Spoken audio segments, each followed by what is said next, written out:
चीजें डिटेल बताई गई है और हमारे राज्यों के डिस्ट्रिक्ट लेवल के अधिकारियों तक बहुत विस्तार से इसकी चर्चा हुई है और इस दरमियान कुछ राज्यों से अच्छे सुझाव भी मिले हैं।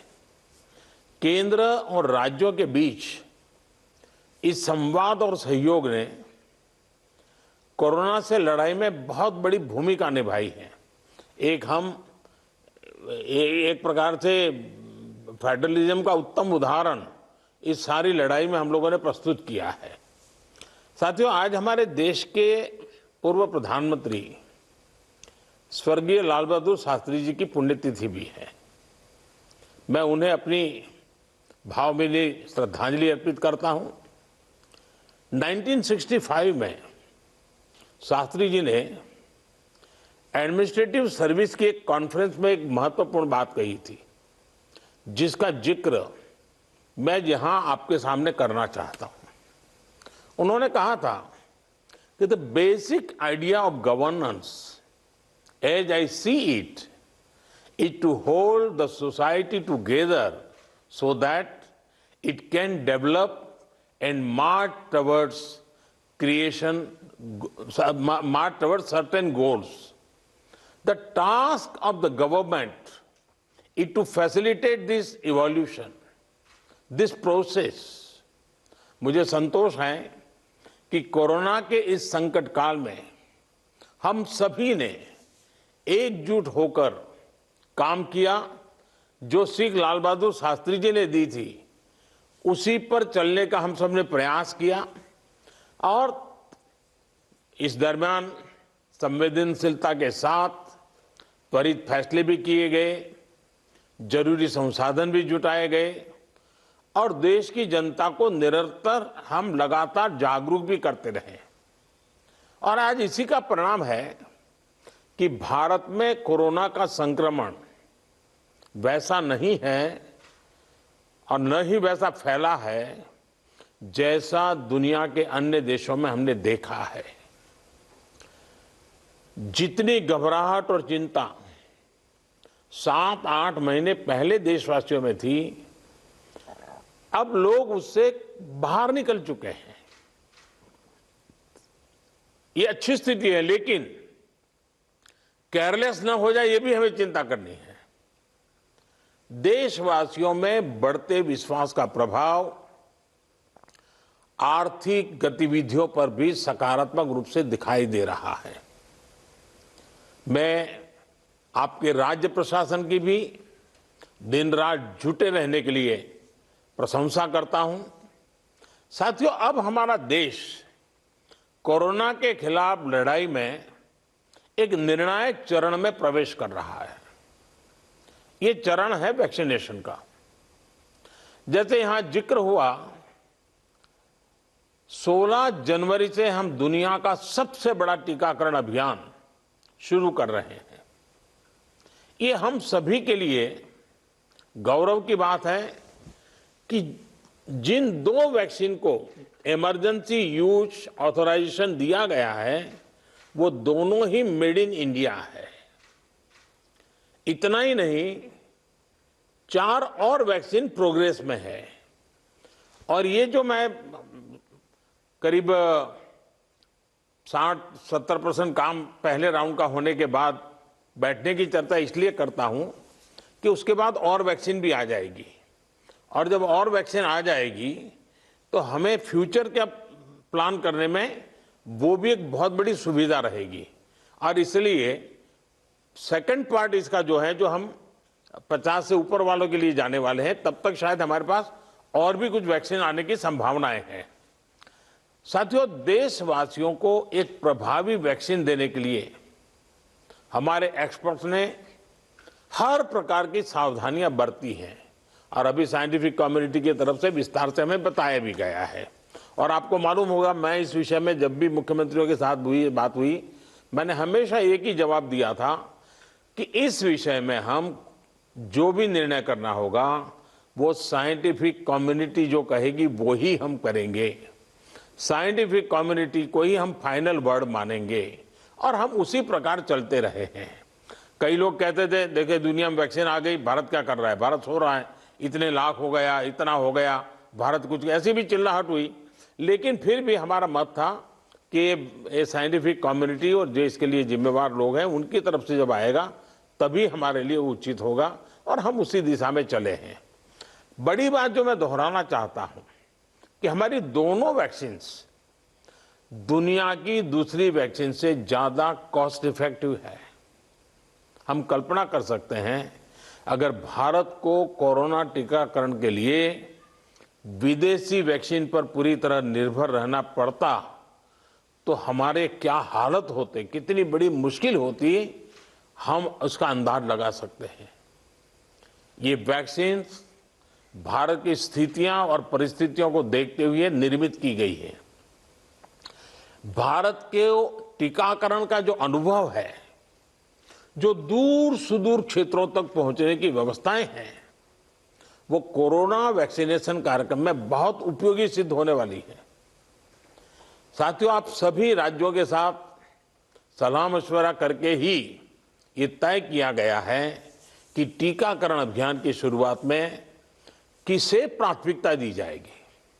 हमारी कोशिश सबसे पहले उन लोगों तक कोरोना वैक्सीन पहुंचाने की है जो देशवासियों की स्वास्थ्य सुरक्षा में दिन जुटे हुए हैं, जो हमारे हेल्थ वर्कर्स हैं, सरकारी हो या प्राइवेट, पहले उनको टीका लगाया जाएगा।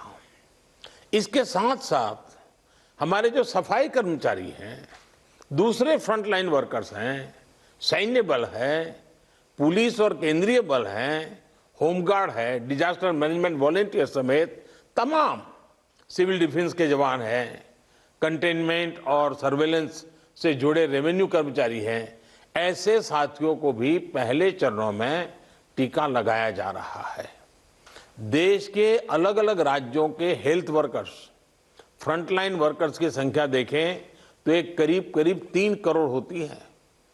ये तय किया गया है कि पहले चरण में इन 3 करोड़ लोगों को वैक्सीन देने के लिए जो खर्च होगा वो राज्य सरकारों को वहन नहीं करना है, भारत सरकार इसको वहन करेगी। साथियों, वैक्सीनेशन के दूसरे चरण में, वैसे एक प्रकार से वो तीसरा चरण हो जाएगा, लेकिन हम अगर इन 3 करोड़ को एक माने तो दूसरा चरण 50 वर्ष से ऊपर के सभी लोगों को और 50 वर्ष से नीचे के उन बीमार लोगों को जिनको संक्रमण का सबसे ज्यादा खतरा है, उनको टीका लगाया जाएगा।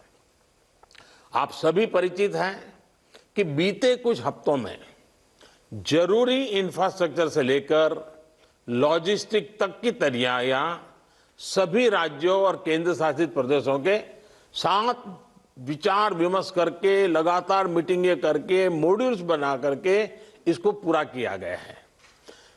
देश के लगभग हर जिले में ड्राई रन्स भी पूरे हो चुके हैं। इतने बड़े देश में सभी जिलों में ड्राई रन्स हो जाना, ये भी अपने आप में हमारी काफी बड़ी कैपेबिलिटी को दिखाता है। हमारी जो नई तैयारियां हैं, जो कोविड के एसओपीज हैं, उनको अब हमें अपने पुराने अनुभवों के साथ जोड़ना है।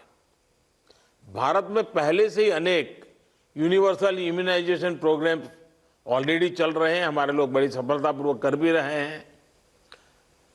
मिशंस रूबेला जैसी बीमारियों के खिलाफ भी व्यापक कैंपेन हम लोग चला चुके हैं। दुनिया के सबसे बड़े चुनाव और देश के कोने कोने तक पहुंचकर मतदान की सुविधा देने का भी हमारे पास एक बहुत ही अच्छा अनुभव है।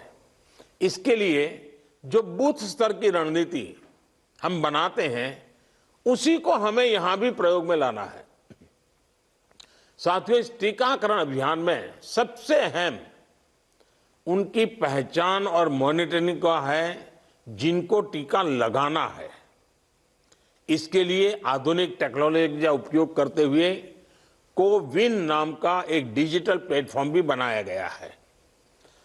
आधार की मदद से लाभार्थियों की पहचान भी की जाएगी और उनको दूसरी डोज समय पर मिले, ये भी सुनिश्चित किया जाएगा। मेरा आप सभी से विशेष आग्रह रहेगा कि टीकाकरण से जुड़ा रियल टाइम डेटा कोविन पर अपलोड हो, ये सुनिश्चित करना है। इससे जरा सी चूक भी इस मिशन को नुकसान पहुंच सकता है। कोविन पहले टीके के बाद एक डिजिटल वैक्सीनेशन सर्टिफिकेट जनरेट करेगा। लाभार्थी को यह सर्टिफिकेट टीका लगाने के बाद डिजिटली तुरंत देना जरूरी है, ताकि उसे सर्टिफिकेट लेने के लिए फिर ना आना पड़े। किसको टीका लग चुका है ये तो इस सर्टिफिकेट से पता चलेगा ही, साथ ही दूसरी डोज उसको कब लगेगी इसके रिमाइंडर के रूप में भी ये काम करेगा। दूसरी डोज के बाद फाइनल सर्टिफिकेट दिया जाएगा। साथियों, भारत जो करने वाला है उसे दुनिया के अनेक देश फिर फॉलो करेंगे, इसलिए हमारी जिम्मेदारी बहुत ज्यादा है। एक और अहम तथ्य है जिसका हमें ध्यान रखना है।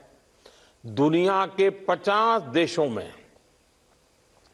3-4 सप्ताह से वैक्सीनेशन का काम चल रहा है। करीब करीब 1 महीना हुआ, लेकिन अब भी करीब करीब 2.5 करोड़ लोग ही वैक्सीन हो पाई है पूरी दुनिया में। उनकी अपनी तैयारियां हैं, उनका अपना अनुभव है, उनका सामर्थ्य है, वो अपने तरीके से कर रहे हैं। लेकिन अब भारत में हमें अगले कुछ महीनों में लगभग 30 करोड़ आबादी के टीकाकरण का लक्ष्य हासिल करना है। इस चुनौती का पूर्वानुमान लगाते हुए ही बीते महीनों में भारत ने बहुत व्यापक तैयारियां की हैं। कोरोना की वैक्सीन से अगर किसी को कुछ असहजता होती है तो उसके लिए भी जरूरी प्रबंध किए गए हैं। यूनिवर्सल इम्यूनाइजेशन प्रोग्राम में पहले से ही इसके लिए एक मैकेनिज्म हमारे पास रहता है। कोरोना टीकाकरण के लिए इसको और मजबूत किया गया है। साथियों, वैक्सीन और टीकाकरण की इन बातों के बीच हमें ये भी याद रखना है कि कोविड से जुड़े जो प्रोटोकॉल हम फॉलो करते आ रहे हैं उनको इस पूरी प्रक्रिया के दरमियान भी बनाए रखना है। थोड़ा सा भी लूजनेस नुकसान कर सकता है। और यही नहीं, जिनको टीका लगाया जा रहा है वो भी संक्रमण को रोकने के लिए जो सावधानियां हम लेते रहे हैं उनको फॉलो करते रहे। ये सुनिश्चित करना ही होगा। एक और बात जिस पर हमें बहुत गंभीरता से काम करना है, हर राज्य, हर केंद्र शासित प्रदेश को ये सुनिश्चित करना होगा कि अफवाहों पर, वैक्सीन से जुड़े अपप्रचार को कोई हवा न मिले। इफ्स और बट्स से बात नहीं होनी चाहिए। देश और दुनिया के अनेक स्वार्थी तत्व हमारे इस अभियान में रुकावट डालने की कोशिश कर सकते हैं। कॉरपोरेट कंपटीशन भी इसमें आ सकती है, कंट्री का प्राइड के नाम से भी आ सकता है, बहुत सी चीजें हो सकती हैं। ऐसी हर कोशिश को देश के हर नागरिक तक सही जानकारी पहुंचाकर हमें नाकाम करना है। इसके लिए हमें धार्मिक और सामाजिक संस्थाओं, NYK हो, NSS हो, सेल्फ हेल्प ग्रुप्स हो, प्रोफेशनल बॉडीज हो, रोटरी, लायंस क्लब जैसे संस्थाएं हो, रेड क्रॉस जैसी संस्थाएं हो, इन सबको हमने साथ जोड़ना है। जो हमारी रूटीन स्वास्थ्य सेवा हैं, जो दूसरे टीकाकरण अभियान, वो भी ठीक से चलते रहें, इसका भी हमने ध्यान रखना है। क्योंकि हमें मालूम है कि हम 16 को शुरू कर रहे हैं, लेकिन हमारी 17 को एक रूटीन वैक्सीन का भी डेट है। तो इसलिए हमारा जो रूटीन वैक्सीन का काम चलता है वो भी कहीं डैमेज नहीं होना चाहिए। आखिरी में एक और गंभीर विषय के बारे में आपसे जरूर बात करना चाहता हूं। देश के 9 राज्यों में बर्ड फ्लू की पुष्टि हुई है। ये राज्य हैं केरला, राजस्थान, हिमाचल प्रदेश, गुजरात, हरियाणा, उत्तर प्रदेश, मध्य प्रदेश, दिल्ली और महाराष्ट्र। बर्ड फ्लू से निपटने के लिए पशुपालन मंत्रालय द्वारा कार्य योजना बनाई गई है, जिसका तत्परता से पालन आवश्यक है। इसमें डिस्ट्रिक्ट मजिस्ट्रेट की भी बड़ी भूमिका है। मेरा आग्रह है कि प्रभावित राज्यों के मुख्यमंत्री साथी भी मुख्य सचिवों के माध्यम से सभी डिस्ट्रिक्ट मजिस्ट्रेट का मार्गदर्शन करें। जिन राज्यों में अभी बर्ड फ्लू नहीं पहुंचा है वहां की राज्य सरकारों को भी पूरी तरह सतर्क रहना होगा। हमें सभी राज्यों, स्थानीय प्रशासन को वाटर बॉडीज के आसपास, पक्षी बाजारों में, जू में, पोल्ट्री फार्म इत्यादि पर निरंतर निगरानी रखनी है ताकि पक्षियों के बीमार होने की जानकारी प्राथमिकता पर मिले। बर्ड फ्लू की जांच के लिए जो लेबोरेटरीज हैं वहां समय पर सैंपल भेजने सही स्थिति का जल्दी पता लगेगा और स्थानीय प्रशासन भी उतनी ही तेजी से कार्रवाई कर पाएगा। वन विभाग हो, स्वास्थ्य विभाग, पशुपालन विभाग के बीच जितना अधिक कोऑर्डिनेशन होगा उतनी ही तेजी से हम बर्ड फ्लू के नियंत्रण में सफल होंगे। बर्ड फ्लू को लेकर लोगों में अफवाहें न फैलें, इसे भी हमें देखना होगा। मुझे पूरा विश्वास है कि हमारे एकजुट प्रयास हर चुनौती से देश को बाहर निकालेगा। मैं फिर एक बार आप सबका बहुत आभारी हूं और 60% काम होने के बाद हम दोबारा एक बार बैठ करके रिव्यू करेंगे। उस समय जरा विस्तार से भी बात करेंगे और तब तक कुछ नई वैक्सीन आ जाए तो उसको भी हम संज्ञान में लेकर के आगे की अपनी रणनीति बनाएंगे। बहुत बहुत धन्यवाद आप सबका।